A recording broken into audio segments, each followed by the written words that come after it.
Magandang araw sa inyo lahat mga ka-tech. Ito na naman si Tech for Long para sa panibagong tech vlog ngayong araw.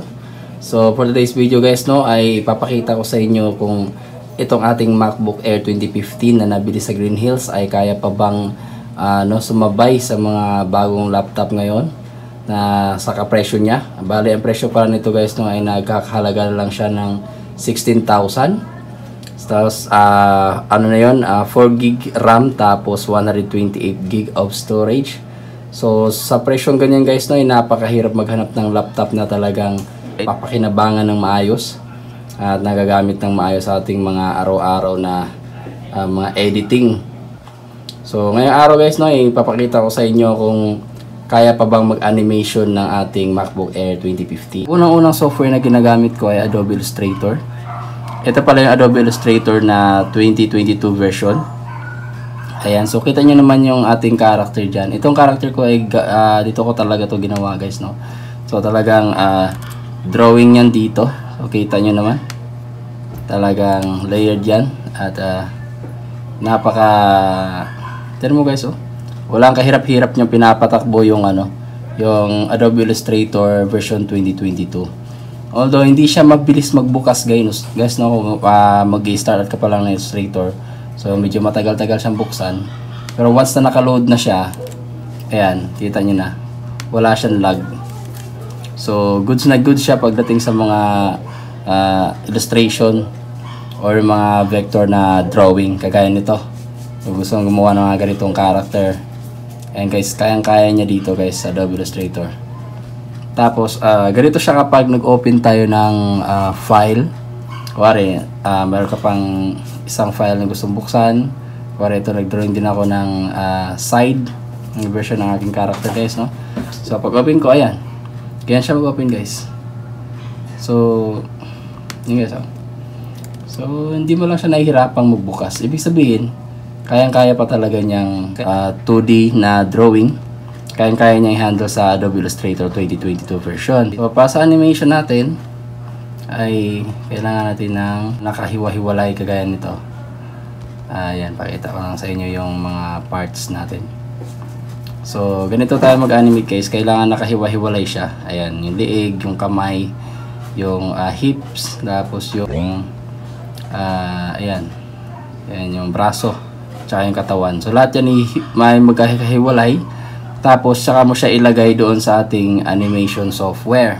Ang ginagamit ko pang animate naman guys, no, ay itong Synfig Studio. So, ito naman guys, no, ay libre lang. Libre lang itong software na ito guys. At, ang gusto ko talaga sanang gamitin pang animate guys ay Adobe After Effects. Pero, sad to say, ang Adobe After Effects ay hindi na smooth patakbuhin dito sa MacBook Air 2015. So, ewan ko lang kung sa RAM siguro siya nagka-problema kasi 4GB RAM lang siya. Marami siyang errors. Pero na-install ko siya pero marami siyang errors. At yung nahanap ko itong naghanap ako ng alternate na sa Adobe After Effects kasi 2D animation lang naman ang gagawin ko. Kasi sa Adobe After Effects kasi guys, napakarami niyang mga effects kasi, 'di ba? After Effects nga siya. Pwede siya sa mga video composition o kung ano-anong mga special effects diyan. So, lahat yung nilo-load, kaya siguro nabibigatan. Kung ang akin lang namang gustong gawin dito sa MacBook Air ay mag 2D animation, ito ang pinaka sinasuggest ko sa inyo guys. Matagal akong naghanap talaga ng software na kaya mag-animate ng 2D. So, pag pinapatakbo ko siya, ayan, napaka-smooth guys. Hindi mo lang siya nahihirapan guys. Napaka-smooth ang performance niya dito sa MacBook Air 2015. Although itong pala guys, itong software na to ay meron din sa Windows. Meron din siyang version ng Windows. Pero since Mac tayo, Mac yung aking in-install. Ang version nito ay yung latest version na 1.4.4 sa kanilang latest release. Ayan guys, napakaganda ng kanyang experience dito. Ayan guys, oh. Napaka smooth. Ito pala ay 15 seconds na na animation. Ang ginagawa ko pala dito guys, diskarte ko dito ay ina-animate ko siya hanggang sa frame na gusto ko lang. Kaya hanggang dito lang siya. Yan.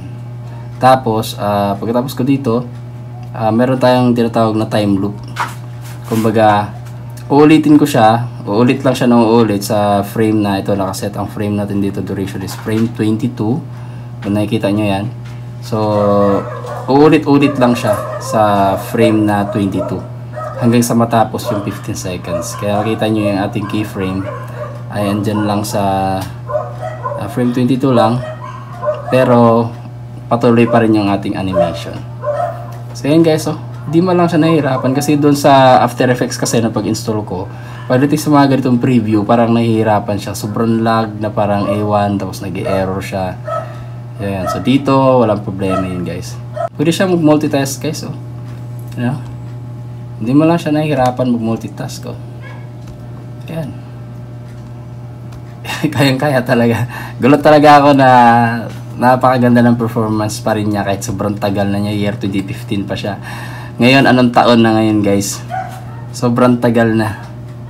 Tapos i-render natin siya. Ayan guys, ito yung i-render natin siya. Tignan ito kung gaano katagal mag-render ang isang MacBook Air 2015 4GB RAM at 128GB storage. So ito ang render ko, FFmpeg. Ito kasi guys ay ang Synfig Studio pag nagre-render siya ay lagi siyang naka EVI. So ito yung mga so far, ito yung pinaka gusto kong render. H.264 EBC MPEG-4 lossless. Kasi ganito kasi yung format na lagi kong ginagawa sa Adobe After Effects. So ginaya ko lang din sa kanya. Kasi yung iba parang distorted, hindi ko gusto yung naging outcome. So ginaya yung ganitong rendering. Okay naman siya so far. So 1920 by 1080 lang yung ating resolution. So tapos i-render na natin yung 15 seconds video. Tingnan natin guys kung gaano siya katagal mag-render. So ito guys, nakikita niya sa gilid yung kanyang rendering process. Ayan, yung progress niya. So ganyan sa kabagal mag-render sa 15 seconds. Bali nasa siya guys, nasa 8 minutes. Nasa ganun. Yeah, 100%. Ayan, tapos na siya. So na ganun guys, sa 7 or 8 minutes siya. Ganun yung kanyang rendering.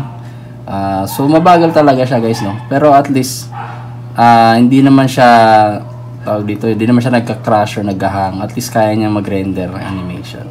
Tapos ngayon titingnan na natin yung kanyang na-render na video. So saan yung kanyang render na video? Tingnan natin. So ito yung kanyang na-render na video, naka EVI. So kasi EVI format siya guys kaya pala siya hindi nag-open guys, kasi alam mo na ang EBI yata ay hindi naman talaga pang Mac. So kailangan ko pa siyang i-convert. So kaya meron tayong converter. Ito yung free MP4 converter. Na-install lang to guys, libre lang ito. Nandun lang ito sa App Store nitong MacBook 2015 na to. So libre lang naman yan, wala namang bayad yan. Kailangan pa natin siyang i-convert kasi naghanap ako ng option doon sa guys, sa Synfig Studio. Wala siyang ibang option ng MP4. EBI lang talaga yung kanyang kayang i-render or mga JPEG or PNG. So yun guys, so kailangan ko siyang i-convert ngayon sa converter. So ang gagawin ko ay open ko yung file na EBI dito. Ayan, para ito yung kanina i-render natin. Tapos open natin. Ayan. So, ang kanyang resolution original ay 1920 by 1080. Tapos ito magiging ganito siya. So, kailangan ang kanyang quality ay hindi magbabago. So, kailangan natin siyang i-render sa setup na yung hindi nagbabago ang kanyang quality. So, ito guys, ito yung sinasuggest ko, yung MPEG-4 AVC H.264. Tapos, sa settings niya, kailangan yung settings niya ay dito sa resolution. Ito guys, ito yung kanyang quality.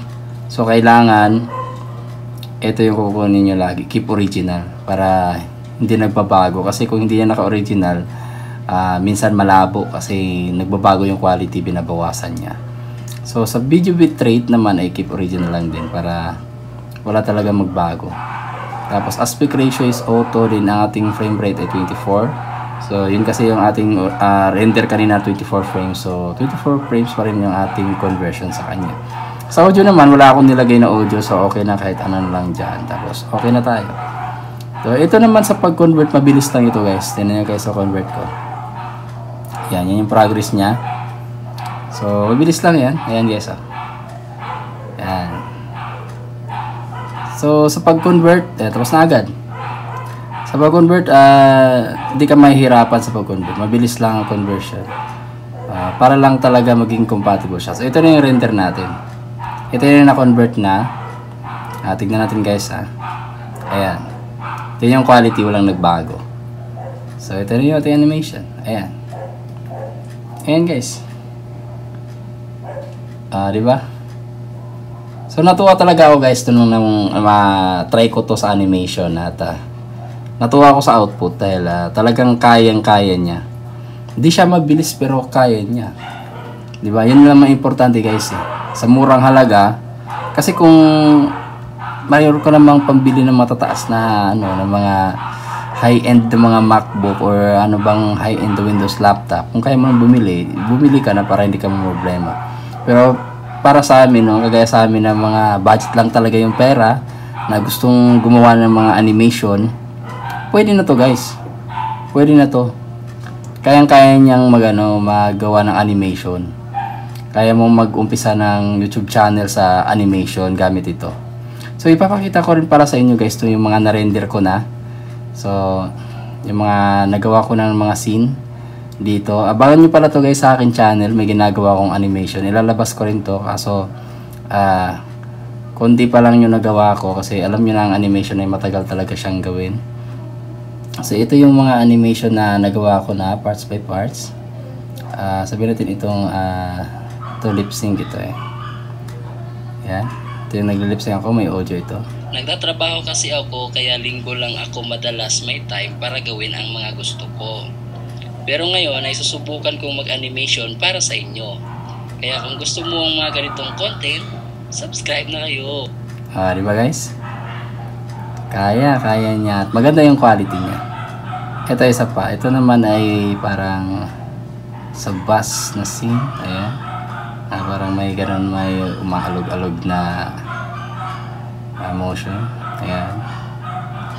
So yan guys ay kaya nyong gawin dito sa MacBook Air 2015. Mga motion graphics. Ito magandang example ito. Ayan. So yan, tumalon yung pusa ako sa CR. So ilalabas siya ulit. Ano na naman siya. Yan. So mga ganang animation guys. Sample pa tayo. Bigay pa tayo ng ibang sample. Ito. Ayan. Yan. Ayan guys. Kaya yung gawin yan dito.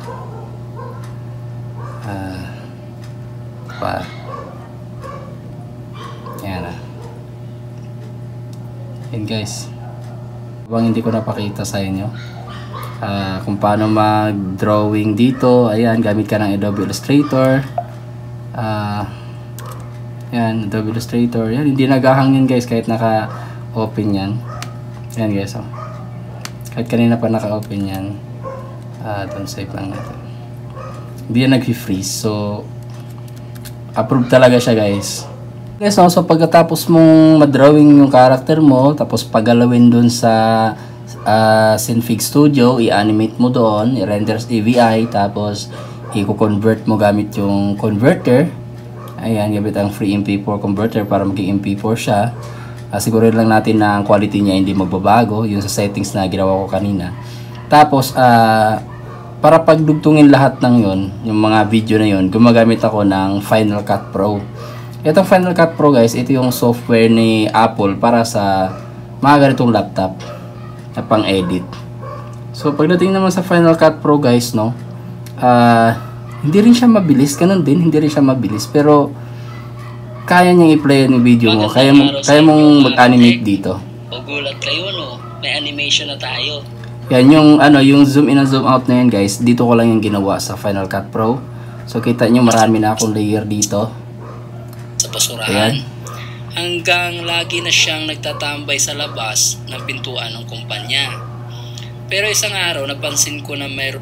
Ayan guys So ayan kahit yung previewing niya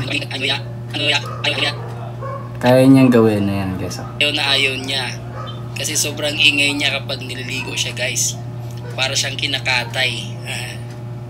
Pagkatapos niyang liguin Di ba guys? Yan guys, oh. Napaka-smooth to. Smooth siya eh. Nangyari ang hindi namin inaasahan. So, kayang-kaya talaga niya guys. Mula sa mula sa pag-drawing, pag-animate, at final edit na video mo, kayang-kaya niyang gawin dito lahat yan. Kahit 4GB RAM lang guys. 4GB RAM lang ito guys. Isipin nyo 4GB RAM, tapos 128GB storage. Naka-Core i5 4th Gen lang ito guys. MacBook Air 2015, pero tinan yung performance. Nakakagulat yung performance niya guys. Para gamutin dahil yan, wala rin naman kahit saan ako mag-click ng sound part, tapos i-play ko. pusa at yan, paano ito napunta sa hindi man lang siya naglalag. So yun lang guys, no? Ano pa ba hindi ko napakita? Pagdating naman sa voice over pala dito guys, itong audio na to nandito. Yan, kita niyo yung audio na yan. Dito lang din ako nag-record niyan. Gamit itong window. Tapos record voice over. Okay, pag kinulik natin yan, lalabas yung kanyang yan, tita yung yan, yung green na yan. Yan yung sa boses ko. Detect niya. So, pag record mo diyan, ay ayan, siguro lang natin na ang kanyang input ay naka built-in microphone. Pero kung gusto niyo gumamit ng ng external microphone, kung meron kayong isasaksak na microphone dito sa kanyang mga ports, so gagamitin niyo ito yata system settings or kung ano ba diyan. So yung lalabas yata dito yung option kapag meron kang So hindi ko kasi na-try guys. So ang akin lang dito is built-in microphone. Pero alam ko sa ibang video may mga gumagawa ng video na nadidetect yata yung microphone na dito kapag sinaksak nila. So yun, gagamit sila mas magandang microphone. Pero sa akin okay na tong microphone niya kasi hindi naman pangit yung microphone niya guys eh. Maganda rin yung kanyang record ng audio. Tingnan niyo guys. amin. Napadpad ito sa harapan ng company namin. Yan, so malinis naman, walang background noise, walang kung ano ng mga robotic sound kasi minsan kasi sa lalo kapag ginamit yung Android ko na cellphone, merong mga robotic sound na parang ewan ko, tinatawag yata yun na background noise, mga ganon yata sa audio. Hindi ako sure. So yun ay parang naririnig yun kapag nagre-record ka, parang basta hindi siya malinis. Dito malinis yung audio guys so far. Para mangalkal ng basura sa basurahan. Ayan klarong-klaro naman. Lagi na siyang nagtatambay sa labas. So klarong-klaro yung yung poses ko kahit dito ako magre-record. Siguruhin ko lang na yung aking pagbo-voice over guys ay malapit dito sa kanyang microphone area sa may left side dito banda. So nandito kasi yung microphone niya, so pag nagbo-voice over ako dito ako banda nagsasalita para mas kuha niya ng klaro yung aking audio. So yun lang guys, no? Yun, so mula sa pag-drawing, pag-animation, pag-rendering and convert ganun, tapos hanggang sa final editing na. So kayang-kaya niyang gawin. Kayang-kayang gawin ng MacBook Air 2015 guys. So yun lang guys, no? Sana nakatulong sa inyo yung video na to. Maraming salamat sa panonood ng ating video. At abangan nyo pala guys yung aking animation na ginawa. I-release ko rin siya dito lang sa ating channel. Ito yung aking first animation na video sa ating channel. So abangan nyo guys. So yun lang, maraming salamat. Bye bye.